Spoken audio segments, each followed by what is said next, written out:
Cuidar la salud en América Latina no es tarea fácil. Inversiones insuficientes y una asignación ineficiente de recursos coexisten con sistemas de salud altamente fragmentados, que al operar de forma independiente contribuyen a aumentar los costos y retrasan la atención oportuna de las enfermedades. Mientras que en América Latina, el gasto público promedio en salud como porcentaje del Producto Interno Bruto es del 5%, el mínimo recomendado por la Organización Panamericana de la Salud es del 6%. Las variaciones en el financiamiento, los formularios de medicamentos y los estándares de cuidado dan como resultado servicios de atención médica que difieren mucho en calidad, costos y resultados, incluso dentro de un mismo país. Nuestra población está envejeciendo y con ella el número de personas con enfermedades crónicas que en el futuro requerirán un seguimiento médico constante y frecuente, decisiones tomadas por equipos multidisciplinarios, apoyo continuo de familiares y cuidadores, así como educación para la salud y cambios en los estilos de vida que les permita llevar una vida más saludable. Junto con los retos actuales, la respuesta permanente a la pandemia de COVID-19 está presionando aún más a los sistemas de salud pública, tanto financiera como operativamente, lo que limita su capacidad para brindar atención médica de calidad y pone en riesgo su viabilidad económica. Para los pacientes, la carga económica de las enfermedades también se ha incrementado, sobre todo para aquellos en espera de tratamientos y cirugías selectivas. En Chile, por ejemplo, datos del primer trimestre de 2021 señalaban un total de 47.000 garantías de atención retrasadas en un régimen de cobertura que por ley no puede tener retrasos. De estos, un 65% correspondía a la atención de mujeres. En otras coberturas de ese país, la lista de espera por atenciones llega a más de 1,5 millones de pacientes, de los cuales 260.000 corresponde a cirugías. Como resultado, el gasto de bolsillo en salud ha aumentado hasta un 40% de 2018 a 2020 en países como México. Es verdad que la tecnología para la salud amplía las opciones de tratamiento, pero si bien estas innovaciones se están convirtiendo en el estándar de atención en los países desarrollados, en América Latina una tercera parte de la población carece de acceso a la atención básica sanitaria. Sin acceso a las tecnologías, la inequidad en salud crece tanto en el diagnóstico, el tratamiento y, lo que es más importante, en los resultados que los pacientes puedan obtener. Centrarse en lograr mejores resultados garantizará un mayor acceso a la atención de calidad. Pero para ello, debemos migrar nuestros modelos de adquisiciones tradicionales a esquemas de pago basados en valor. Los constantes retos a los que se enfrenta el sector salud están impactando además su activo más importante, su gente. Y es que el talento humano de los servicios de salud ha tenido que adaptarse rápidamente a nuevas formas de trabajo y afrontar ajustes en sus cargas laborales, incluyendo aspectos psicosociales y emocionales. Los líderes actuales del sector salud en América Latina enfrentan muchos de los desafíos que sus predecesores tuvieron en el pasado: reducir costos, mejorar la eficiencia organizacional y entregar mejores resultados para los pacientes. Pero las recientes irrupciones, tanto de dentro como fuera del sector, les presentan un nuevo desafío: liderar el cambio en salud. ¿Es posible lograr sistemas de salud ágiles, capaces de crear, probar y adoptar soluciones efectivas en coordinación con otros sectores? ¿Se puede capacitar, motivar y empoderar al personal de salud en medio de las transformaciones tecnológicas y sociales? ¿Es esta la oportunidad para transformar y hacer más eficientes los modelos tradicionales de atención de la salud? Bienvenidos al panel de discusión Líderes de Cambio en Salud, transformaciones para afrontar los retos emergentes del sector.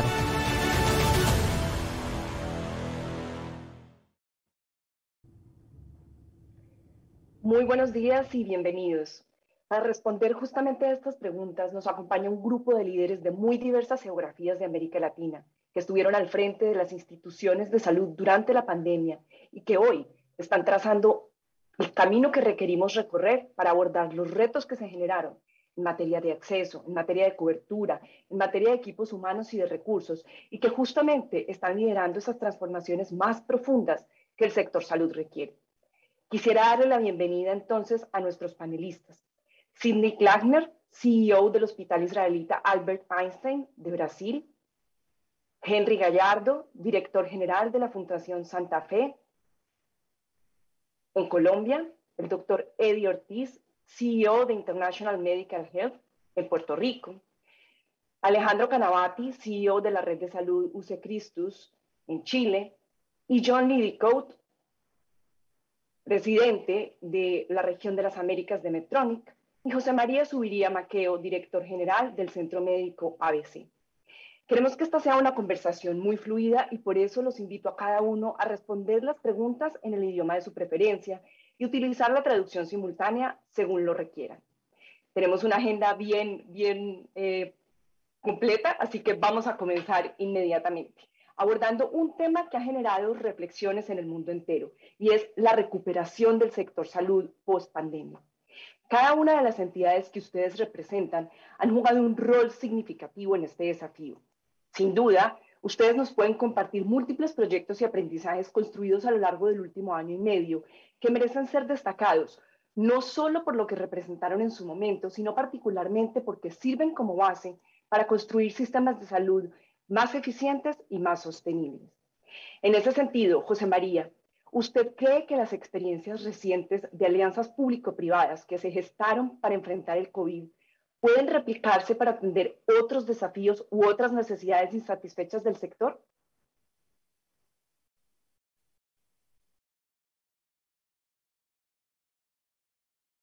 Estás en silencio, José María.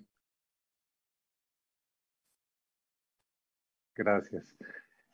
La evidencia nos muestra que sí se puede hacer. En México hemos tenido varios casos de éxito. En la Ciudad de México se generó todo un hospital, cerca de 400 camas, en donde el sector privado hizo una inversión, sector público hizo otras. Hospitales privados estuvimos apoyando con recepción de diferentes tipos de padecimientos, y esto nos permitió aprender que la colaboración es un elemento fundamental en el que, identificando las fortalezas, identificando una manera transparente de apoyo, se puede avanzar. Es bien importante para los sistemas de salud entender que la población, con todo lo que hemos estado atravesando, depende cada vez más de la confianza que se pueda estar elaborando, como lo veíamos en las pláticas anteriores, entre este esquema integrado en públicos y privados.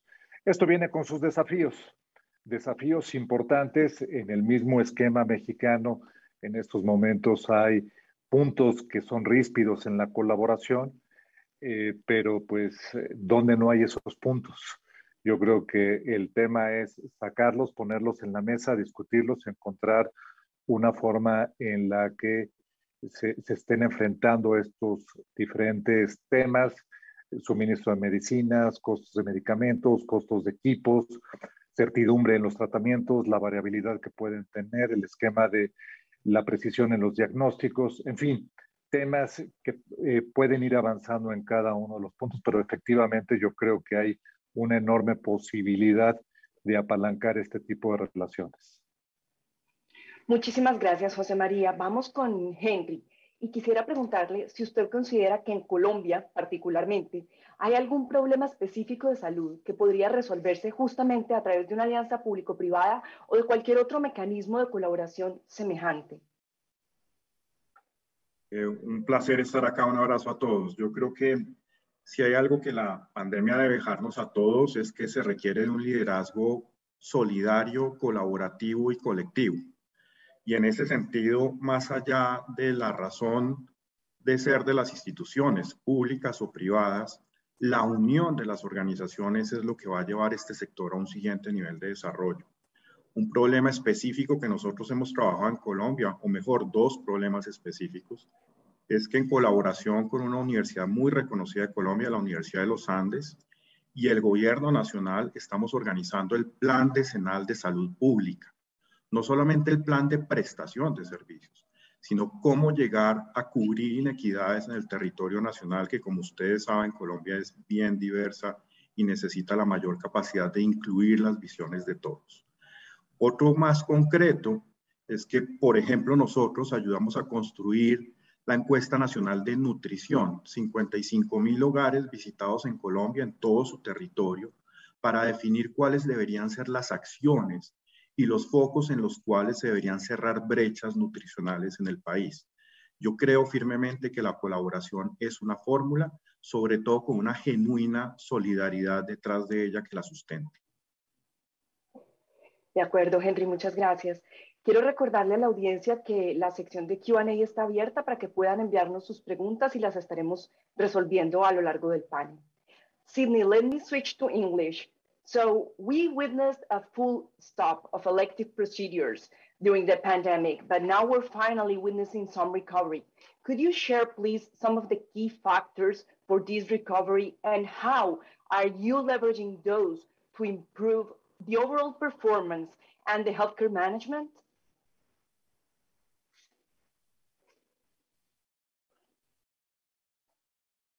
Hello, may I speak in Portuguese or you want to be English? You may speak in Portuguese. Yes, absolutely.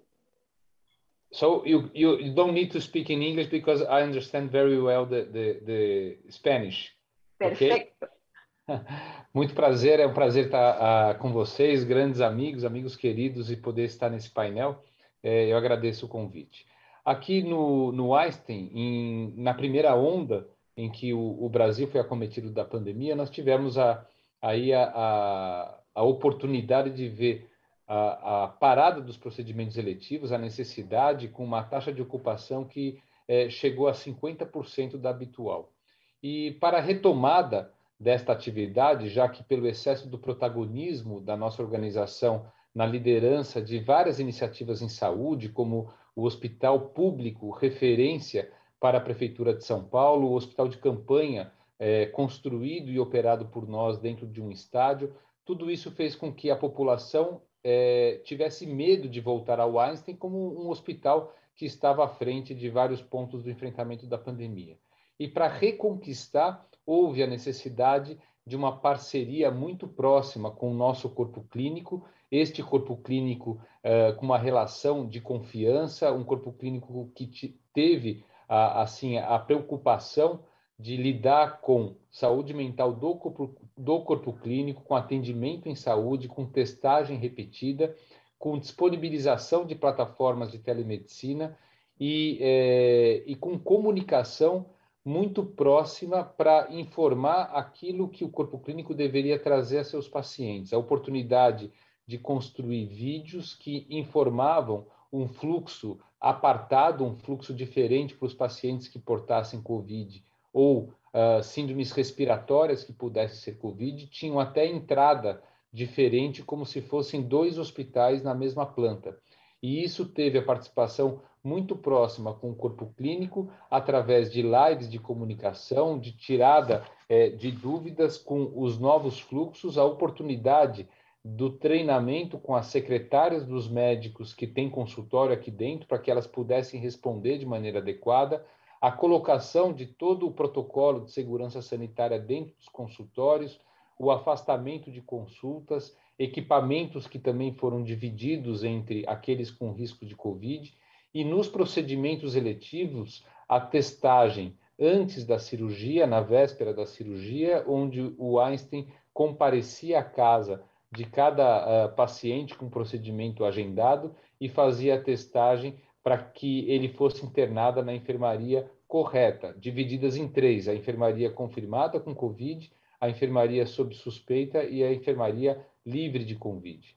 Então, esta comunicação ela foi fundamental para o processo de retomada, mostrando aos médicos que eles poderiam também ficar tranquilos para a sua prática e poderiam também exercer o papel de difusores dessa novo modelo de funcionamento.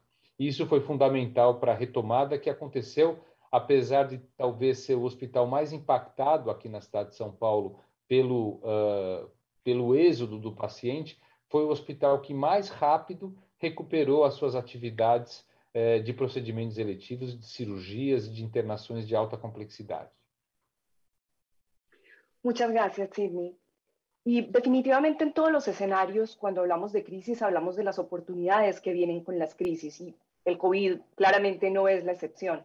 Quisiera preguntarle a Alejandro si podría compartir algunos ejemplos que hayan liderado que den cuenta de un cambio en la gestión hospitalaria y en la modernización de los sistemas de atención de salud que hoy tenemos en nuestros diferentes países en América Latina. Gracias, Sandra. Bueno, un gusto estar aquí con todos ustedes.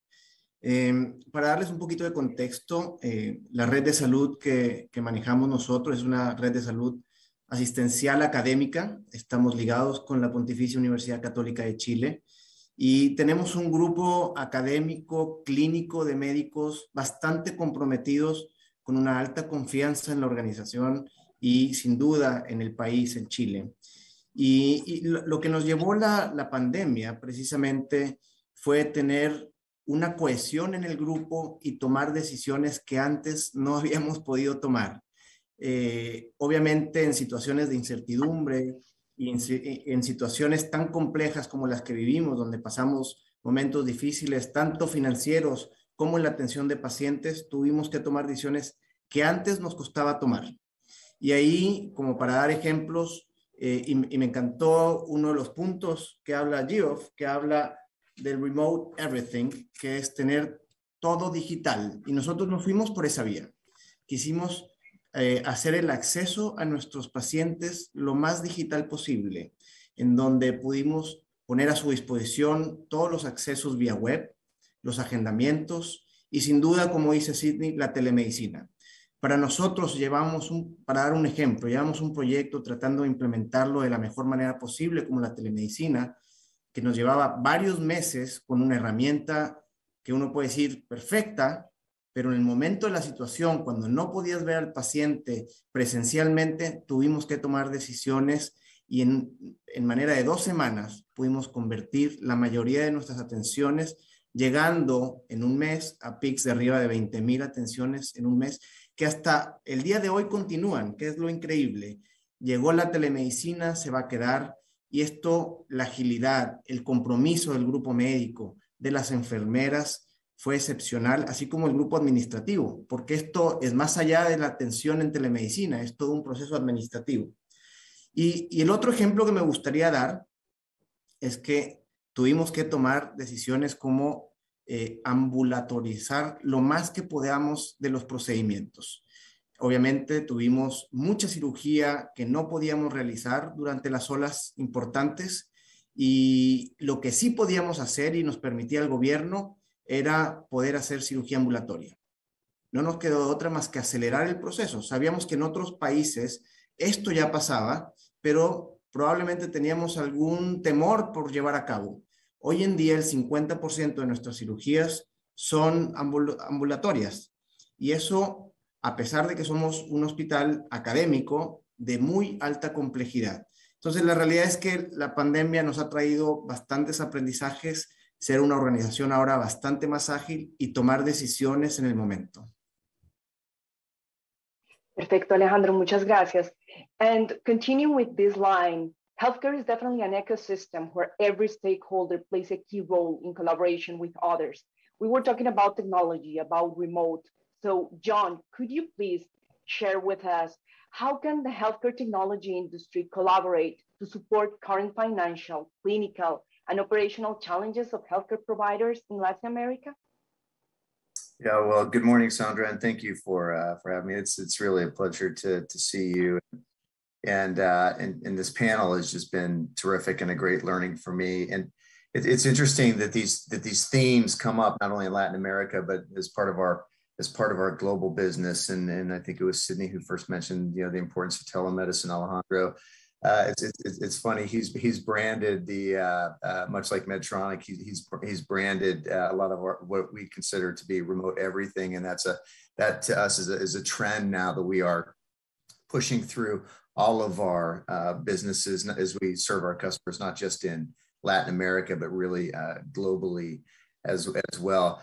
I'll make one point that was implied with almost every answer that came up here, and then I'll get to a couple of examples of what we're doing. And that is, I was surprised, or not surprised, pleasantly surprised at how quickly we could move and really serve the needs of our patients when we work together. Whether it was with hospitals and the government and the healthcare industry. I participated on global initiatives to make sure that those collaborations were tight. And I was really pleased to see that the way that we all pulled together. We stumbled at first, and then I think our efforts really came together and accelerated. And I was pleased with that.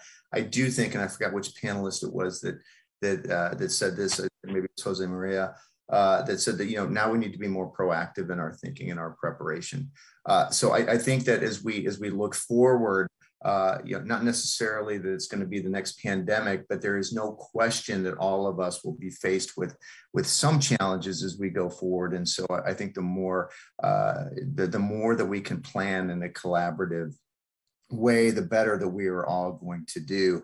I'm not going to go on because I think the panelists really did a good job of identifying those areas of collaboration, but the pressures that are here to stay, or I shouldn't say pressures, but the opportunities that are here to stay are, there has definitely been a site of care change. You heard about the importance now of the making sure that our patients are getting supported not only at home, but that they're getting therapy at the most efficient place they can be, whether that's in the hospital and ambulatory care setting, or even in a physician office. So I think that making sure that those sites and that change is well supported is an area that we can collaborate. Another one is in those remote care tools, whether it's making sure that our implantable devices are well tied to the hospitals and the physicians that are providing the day-to-day care, whether it's even safety issues like making sure that we can now remotely change the settings on our ventilators in high-risk situations. And then the third area for collaboration is in supply chain.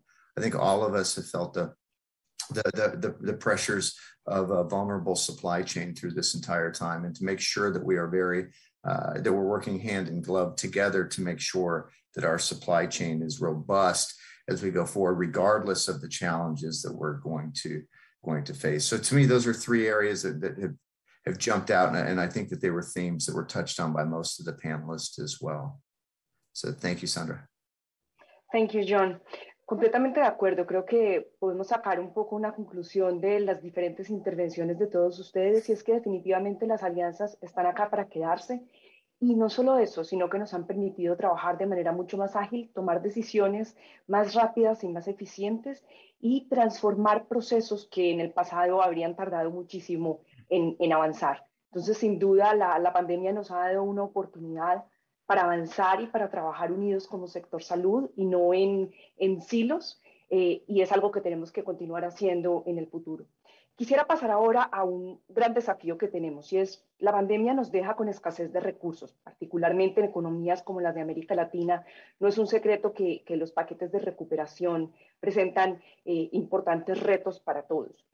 En ese sentido, el sector salud tiene que asegurar inversiones equilibradas y, por supuesto, hay que continuar atendiendo la pandemia, que si bien está bajo control, no se ha terminado, pero tenemos que asegurar también que resolvamos los desafíos persistentes que tenemos en el sector, como por ejemplo el acceso, que en América Latina 1/3 de nuestra población no lo tiene a la salud, el alza de las enfermedades crónicas, la prevención inclusive.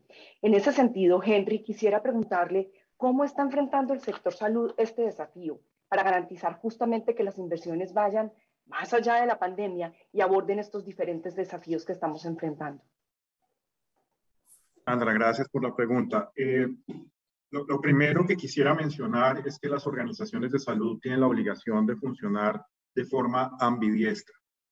La pandemia por un lado y su estrategia por el otro. Hay que seguir mirando el futuro con optimismo y con fuerza, y no hay que parar de fortalecernos y de crecer, porque en ese lado del trabajo es donde nosotros vamos a lograr un ciclo virtuoso, donde haya más acceso a servicios de salud, donde recuperemos el acceso que se perdió durante los 2 años anteriores, donde la calidad se mantenga, donde haya más prevención y promoción, más educación, más investigación y una influencia positiva en todo el sector para que ese ciclo cierre adecuadamente. Yo creo que eso es un imperativo práctico de las organizaciones que trabajamos.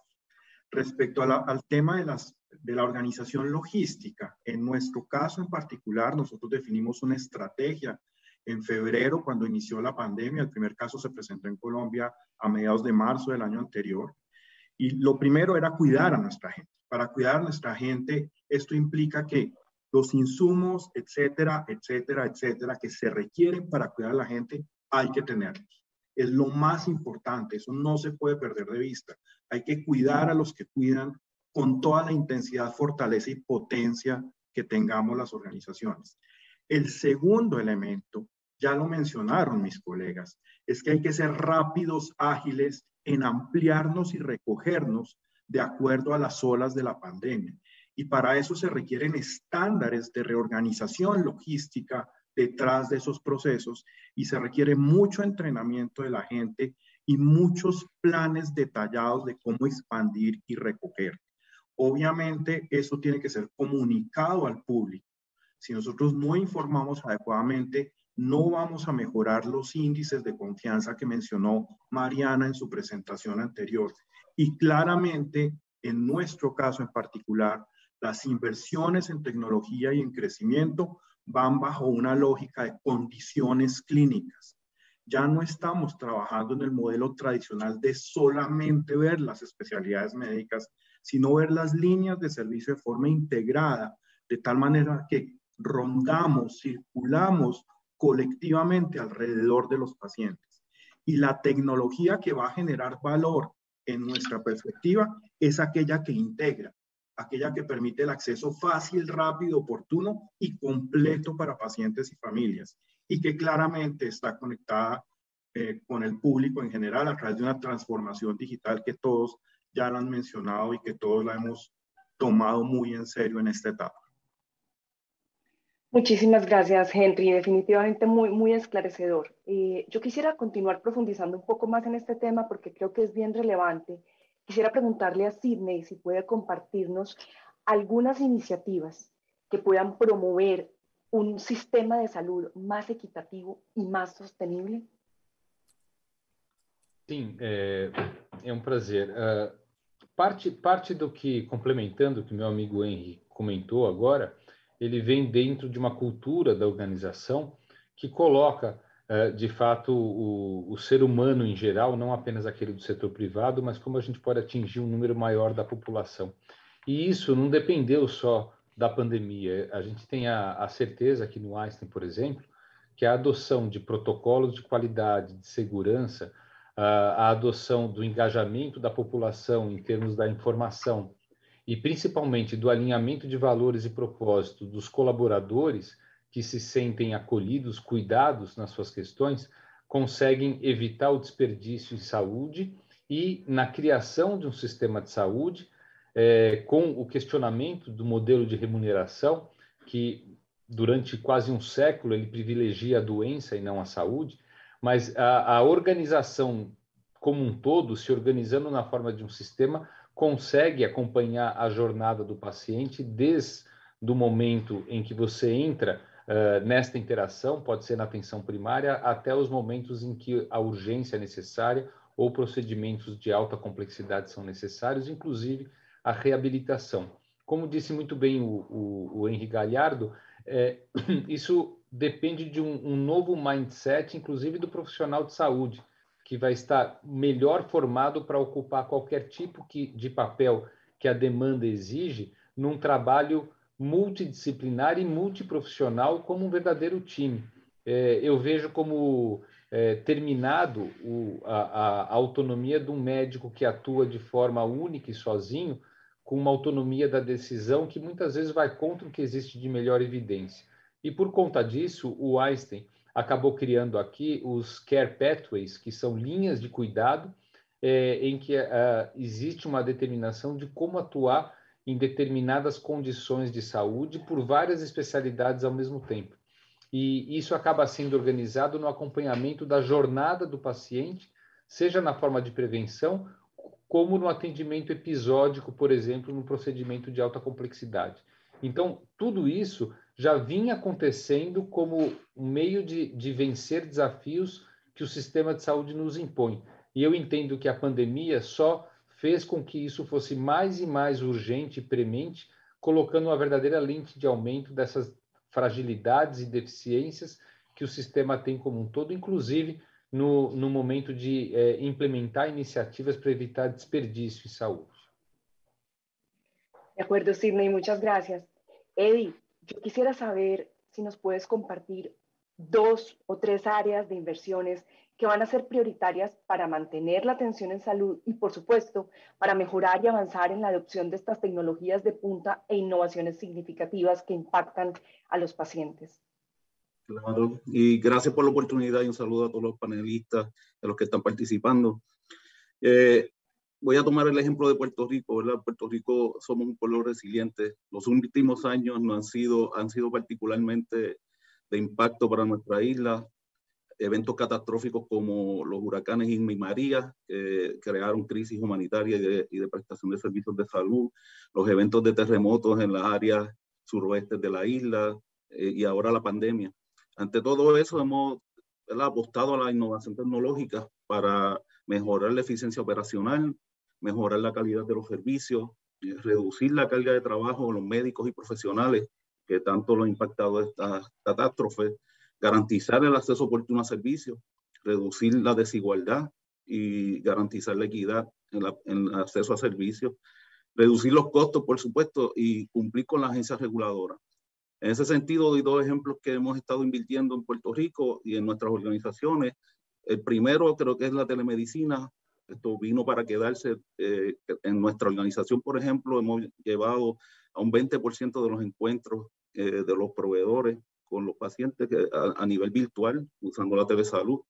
Y hemos invertido también mucho en capital y esfuerzo corporativo en desarrollar mecanismos de interoperabilidad, ¿verdad?, para la implementación de expedientes médicos electrónicos, la implementación de infraestructura para intercambio de datos del paciente, la disponibilidad de esos datos del paciente como dueño de su información y la disponibilidad de los datos para el proveedor de servicios de salud que atiende a los pacientes. Resalto un evento grande que ha ocurrido en Puerto Rico, que es que recientemente se implementó al fin, ¿verdad?, el Puerto Rico Health Information Exchange, el PRIE, y es una iniciativa gubernamental basada en el Departamento de Salud, el cual ya ha conectado a la mayoría de los hospitales, clínicas, ambulatorias, laboratorios, y en solo 90 días ya teníamos documentos e información clínica de la mitad de la población de Puerto Rico en ese repositorio. Y tenemos mucha esperanza y todas las organizaciones estamos invirtiendo en tecnología y desarrollo para poder conectarnos, intercambiar información y que mejore todos los elementos que mencioné antes. Nosotros visualizamos que esa tendencia de innovación digital seguirá siendo un factor importante en el sector salud aquí y en la región y que va a beneficiar a los pacientes. Definitivamente, Eddie. Creo que tenemos oportunidades muy valiosas de continuar intercambiando estas buenas prácticas que se han discutido en este panel, pero que también creemos que con el networking que se hace en este tipo de eventos pueden favorecer una adopción mucho más amplia de iniciativas que han funcionado en diferentes geografías de la región. John, I would like to go with you next, and if you could share with us which are the new therapies or solutions that Medtronic will bring to Latin America in the next 12 to 18 months, and how can these innovations help to solve some of the region's present challenges? Yeah, sorry, son. Took a minute to get off of mute. And before I kind of jump into some of the specific therapies that we'll be bringing forward, I'd like to build on a couple of the points that the panelists made, and that was just the importance of creating not only clinical trial, but real world data and clinical evidence. And nowadays, when we think about therapies and the way that therapies can help us bridge the gap between the served and the underserved patients, and we have no shortage of that opportunity across all of Latin America. When we think about it, we really see the importance of not only creating clinical evidence, but also economic evidence, so that when we work then with the our, our hospital partners, and we go to the governments, and we can show them a compelling rationale, not only how it's going to help improve lives, but also how it's going to help improve the financial situation of the governments, particularly in the situation where it is a public payer. So I did want to just mention that point before I got into a couple of the specifics. Oh, and maybe, I'm sorry, one more point on that. And part of the reason why it's so important, and I think it was Sydney, if not, maybe it was Henry, who mentioned the importance of creating clinical pathways, is because the more that we can create clinical and economic evidence and really build a robust clinical pathway, the more we take deviation out of the care of medicine, and the quality has to follow. There's just no question that, and we've seen this time and time again, and we've proven it time and time again, that deviation in the way that we apply treatments and care, deviation, in fact, drives poor quality. And I think all of us are committed to not just being as efficient as possible, but also being driving as quality, as high a quality of care as we possibly can across our systems. We do have a couple of super exciting technologies coming to the region. I'm sure if you haven't seen, I think everyone here on the call has seen the excitement that we're feeling at Medtronic with our first in the world utilization of Hugo, which is our soft tissue robot. And we couldn't have been more excited to have that be done first in Latin America, and actually first, second, third Latin America, as we've started to expand the therapy. But even with something as exciting and dynamic, and really I would say on the high end of the spectrum for medical innovations, even there we have to really push ourselves to make sure that we're building the clinical evidence that we need, to really demonstrate the value of those therapies to the full spectrum of patients that we see across the region. And I think that we're off and running and doing well there as well. I think, and maybe I'll just highlight one other therapy that's coming, is that we do have a therapy that's coming out for the treatment of hypertension, and hypertension continues to be a real problem in Latin America across all populations and across the broad region. And we are developing a therapy there called renal denervation, and that will be coming to market here in the next 12 to 18 months. And again, however, we're building the robust clinical evidence that shows that, in fact, therapy can be applied to really help drive down blood pressure, particularly in patients where non-compliance for medicines becomes an issue. And I think all of us know that within our hospitals and within the just the population in general, non-compliance with antihypertensive medications is a huge problem, which drives incredible expense for all of the payers across the region. So, Sandra, thanks for letting me deviate a little bit from the specific question, but I wanted to emphasize some of the points from the other speakers as well. So, thank you. No problem, Jan, absolutely.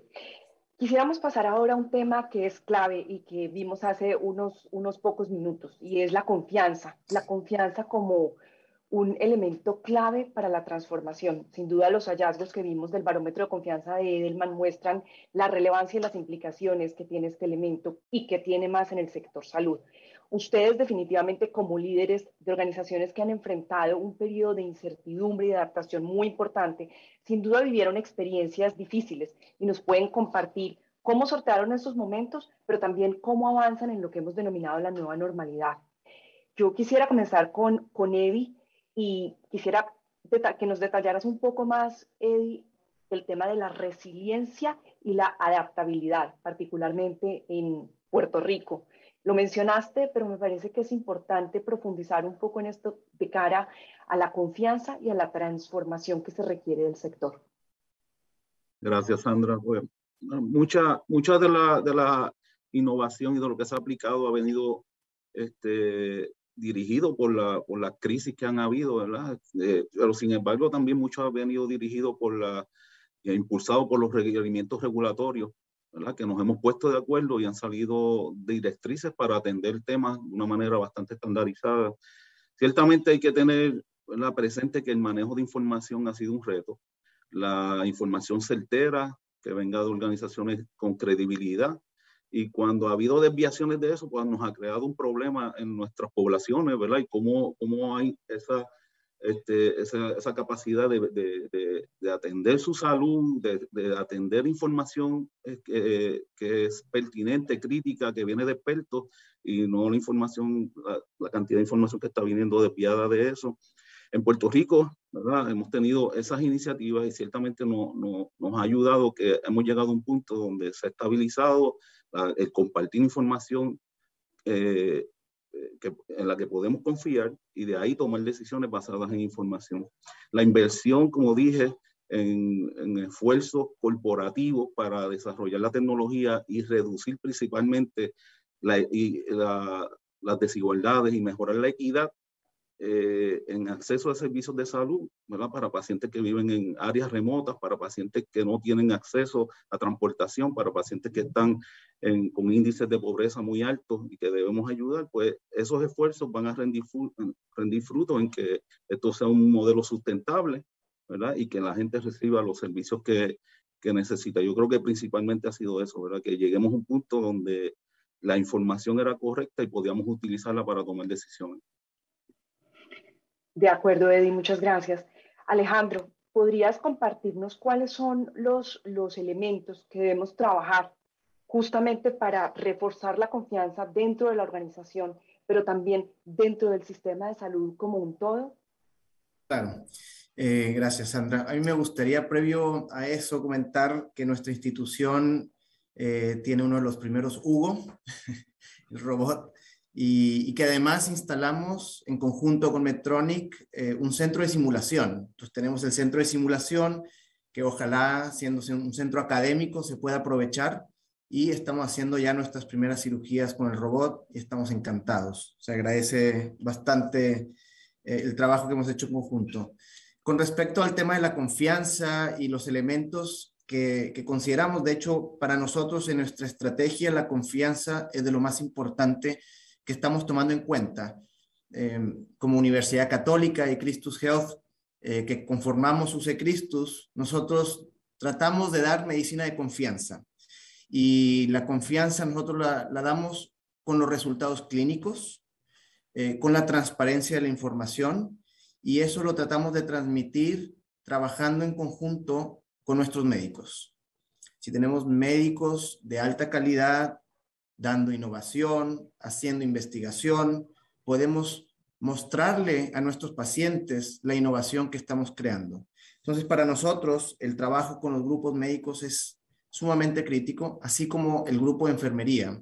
Junto con la Escuela de Enfermería trabajamos protocolos de atención que estamos tratando de innovar en el tiempo, y eso genera una confianza en la atención hacia los pacientes en el día a día. Yo creo que hay dos elementos importantes a considerar dentro de la confianza: la seguridad clínica, que tenemos que estar midiendo constantemente la seguridad clínica, y para ello tenemos a un grupo dedicado a medir que nuestros resultados clínicos están siendo lo más óptimo posible. Y por último, diría el costo eficiente, porque si no, la medicina se nos hace extremadamente cara, y para todo ello, al paciente, a las instituciones que financian todo el sistema de salud, tenemos que ser lo más costo eficiente y no estar trayendo, de vez en cuando que lo hacemos, situaciones que no debiésemos de traer. Entonces, tenemos que estar encima de ello y mostrando que el costo es lo más eficiente posible para la atención que estamos entregando. Perfecto, Alejandro, muchas gracias. José María, yo quisiera preguntarte cómo construyeron y cómo continúan construyendo también confianza dentro de sus instituciones en tiempos de incertidumbre. ¿Cuáles son los tips un poco para generar esa construcción de confianza?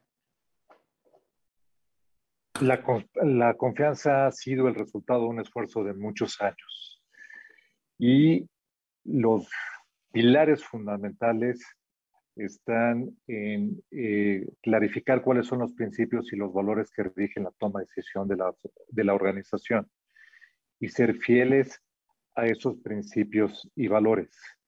Esos principios y valores, cuando son practicados por los diferentes miembros del equipo de salud, médicos, enfermeras, los técnicos hospitalarios, y cuando ven congruencia los pacientes de la forma en la que estamos operando en el día a día con esos valores, es un refuerzo continuo. Los elementos más complicados se dan cuando tienes una crisis, y es ahí la pandemia lo que vino a reforzar la naturaleza de organizaciones como la de nosotros, que es una organización que no tiene un fin de lucro, y eso nos permite tomar decisiones que muchas veces pudieran ser cuestionados en otros tipos de esquemas. Pero esta consistencia en buscar primero el bien del paciente, el bien de la familia que está alrededor y del conjunto de personas que hacen que esto suceda, es un elemento fundamental. Y como mencionaban anteriormente, esto uno lo puede decir, pero tiene que demostrarlo. Tiene que haber los indicadores, el reconocimiento de las oportunidades. Cuando hay un error, la identificación de cuáles son las mejoras de fondo que hay que estar haciendo o qué tipo de situaciones hay que asegurar que se previenen. Y pues todo lo que vivimos el año pasado fue un proceso continuo de aprendizaje acelerado, pues para asegurar que los pacientes, cuando cambiábamos los protocolos, entendían que era por el bien de todos. Cuando había alguna situación particular, entendían lo que daba ese origen, y esa comunicación y entendimiento pues ha permitido que nuestra organización tenga un papel de liderazgo en la confianza en los servicios de salud en México. Creo que eso es una fórmula que hay que perseverar, hay que cuidar. Ya llevándolo a los esquemas de salud, pues es un universo mucho más amplio, pero al final de cuentas está fundamentado en lo mismo. ¿Cuáles son los principios y los valores y la congruencia con la que vas a estar actuando para ejecutar tus acciones y tus decisiones en función de esos principios y valores? Perfecto, José María, muchas gracias. Henry, estamos recibiendo también unas preguntas del público y quiero comenzar con usted. Y es justamente a propósito de si sus instituciones están abordando otros esquemas u otros modelos diferentes de negocios, como por ejemplo la compra basada en valor. Gracias al público por la pregunta. La respuesta es súper corta. Sí, señora. Entonces voy a hacer como colombiana. Muchas gracias. ¿Puedes contarnos un poco más? Básicamente nuestra estrategia para todos ha sido una estrategia sustentada en valor. Nosotros creemos fundamentalmente que hay que brindar desenlaces clínicos homogéneos, medibles y comparables con las mejores instituciones mundiales. No se vale, como decía John hace un rato, tener una variabilidad en cada paciente que llega. Eso no se vale.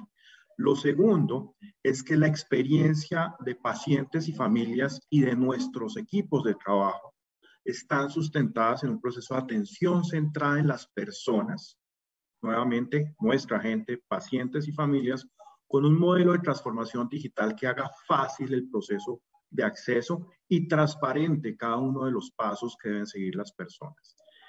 Bajo ese modelo, obviamente los resultados son de eficiencia.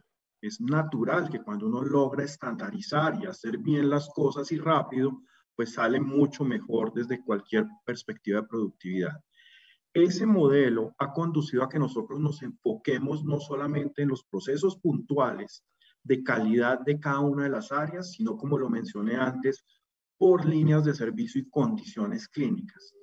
Y de esa manera, entonces, la tecnología que incorporamos, sabemos cuánto aporta en el desenlace final clínico de los pacientes.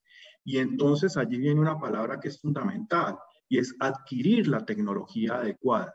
No necesariamente la tecnología que adquirimos en nuestra sede en la costa Caribe, en Cartagena, va a ser necesariamente igual a la que adquirimos en Bogotá, que está a 2.600 metros de altura.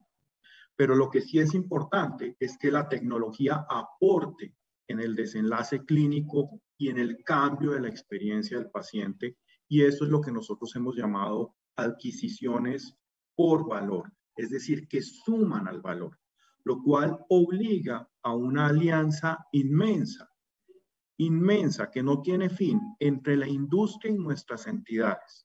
Ya no somos contrapartes unos al lado, a cada lado de la mesa. Somos totalmente horizontales en un propósito superior, que es asegurar desenlaces de salud adecuados. No se vale tener desenlaces menores en Colombia frente a otros países, y eso hay que superarlo. La pandemia nos enseñó que las geografías, los límites entre países, el coronavirus los transgrede. La salud es mucho más universal de lo que pensábamos hasta hace 2 años. Y en ese sentido, la colaboración entre regiones y en la industria como un ecosistema es la norma que nos llegó. Muchas gracias, Henry. Completamente de acuerdo. Esas barreras, creo que, y esas fronteras se borraron justamente con esta pandemia. Tenemos otra pregunta también del público, pero antes de pasar a ella, yo quisiera preguntarle a Sidney si nos puede también compartir iniciativas que ustedes estén teniendo de tipos de compras de valor compartido o de otro tipo de acuerdos diferenciales, de modelos novedosos que hayan implementado a raíz de la pandemia y que estén continuando en este momento en el tiempo. O que aconteceu de fato no Brasil é que com a pandemia houve cada vez mais a atividade colaborativa entre organizações, e algo novamente que já vinha antes da pandemia, foi criado aqui em 2018, foi o escritório de medicina baseada em valor, talvez um dos primeiros aqui na nossa região, e que começou junto com as companhias, aliás a Medtronic foi uma parceira também nisso, a envolver o risk sharing, quer dizer, nos procedimentos de alta complexidade, as compras terem dentro da sua concorrência, entendendo bem o modelo de negócio de cada organização, nós envolvermos as companhias com base na divisão do risco em torno de complicações ou aquilo que poderia trazer melhor resultado com o uso de um determinado device. Além disso, foi criado uma plataforma pautada por aplicativos através disso que junta organizações e que possam realizar compras conjuntas, trazendo um benefício pela escala da compra de insumos, tornando o preço um preço mais adequado e permitindo melhores oportunidades de negociação através da escala. Uma série de iniciativas que foram colocadas por conta da pandemia permitiu-se também utilizar melhor os recursos através da cronologia diferente entre o setor público e o setor privado, o que fez com que grande parte do investimento que o Einstein fez no setor privado serem deslocados, inclusive recursos humanos, para o setor público, não havendo então a necessidade da maior compra de insumos, já que isso representou aqui dentro do país uma diferença do acometimento das ondas da Covid em termos de saúde pública e saúde privada. E aí o Einstein, atuando nas duas partes, conseguiu fazer essa alocação de recursos a partir de uma entidade para outra entidade, para um hospital público ou para outro hospital. Então, esse é algum dos exemplos que a gente pôde fazer aqui a fim de cortar desperdício e tornar o custo mais adequado. Perfecto, Sidney, muchas gracias. John, let me switch to you. We have a question from the audience about what was the largest impact for the companies in relation to the pandemic. Was it regarding technology or was it in communications? I'm sorry, Sandra, the translator spoke over the question a little bit. Do you mind repeating it? Absolutely. So our audience is asking us, what was the largest impact for the companies in relation with the pandemic? Was it related with the technology side of things or more with the communication and the challenge that the communication entailed in these times? It's a great question. I think I'm not sure it's either or in there. We've transformed the way that we work, really across the board. You know, one of the lessons learned, though, and I think it ties in to a little bit to the trust conversation you were having, was that you know, we really need to make sure that that we are communicating with radical transparency, and not that we weren't completely transparent before, but we learned that whether you're in conversations with government officials or heads of hospitals or supply chain, it's so critical that everybody be aligned on what is the reality. And so if you take the ventilator issue, for instance, you know, there was a limit to what we could make. There was a limit to what the government could procure. There was a limit to what we could ship to markets in Latin America. There was a limit to what we could source in terms of our disposables that go with ventilators. There's a limit to how we could work with the hospitals to install the ventilators. But you know, and oh, by the way, the pressure that our employees were feeling, whether it was on the manufacturing lines in Ireland, it really it just emphasized the point for us, particularly under times of stress, the importance of just being completely transparent with everything, with all aspects of the business. So that was critically important. One of the things that I just want to emphasize Sydney's perspective and Henry's perspective on the importance of value-based medicine. I think that in the long run, that is going to continue to be critical. I know that within Latin America, Hugo and the team are just now launching, and I think they're starting in Colombia, outcomes protection programs, because, you know, in general, what we do is we sell our devices and we get paid for those devices regardless of whether the patients benefited from those devices. But increasingly, we need to make sure that patients are really paying for the value that they receive from those devices. And you know, it seems like a simple thing to say, but it's not, because you need to make sure that the right patient is getting the right device at the right time.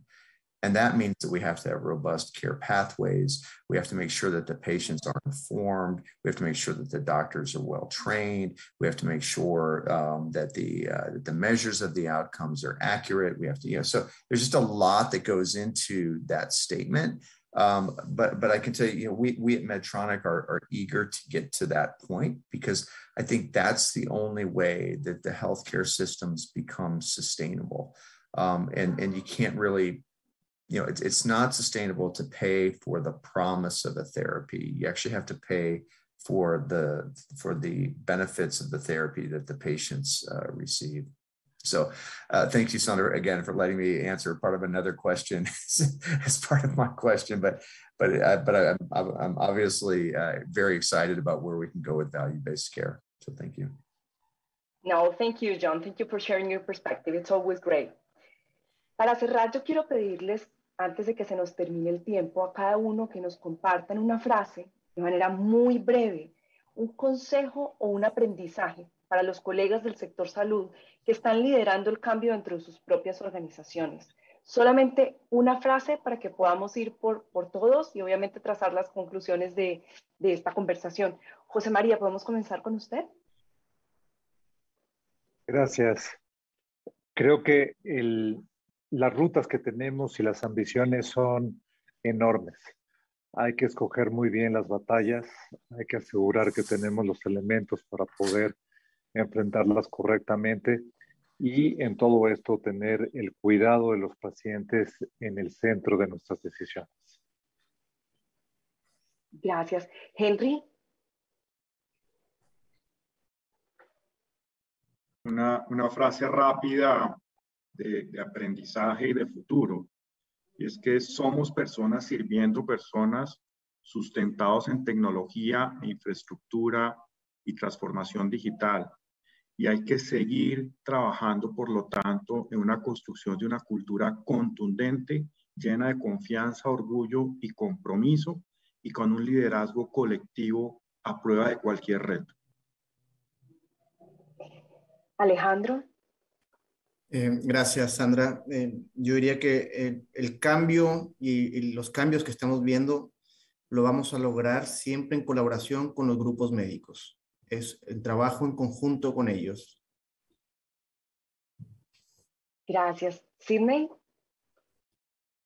Eu colocaria que nós estamos vivendo um momento de transformação e aquilo que faz o trabalho ser mais gratificante para quem é profissional de saúde é colocando o paciente no centro com atendimento cada vez mais humanizado, levando em conta aquilo que é importante para ele. E o recurso tecnológico ele tem que servir como uma ferramenta para que nós possamos atingir o propósito de um diagnóstico melhor, um tratamento melhor e, principalmente, uma prevenção melhor. E isso nunca o médico vai deixar de ter o seu papel na relação médico-paciente e no atendimento humanizado.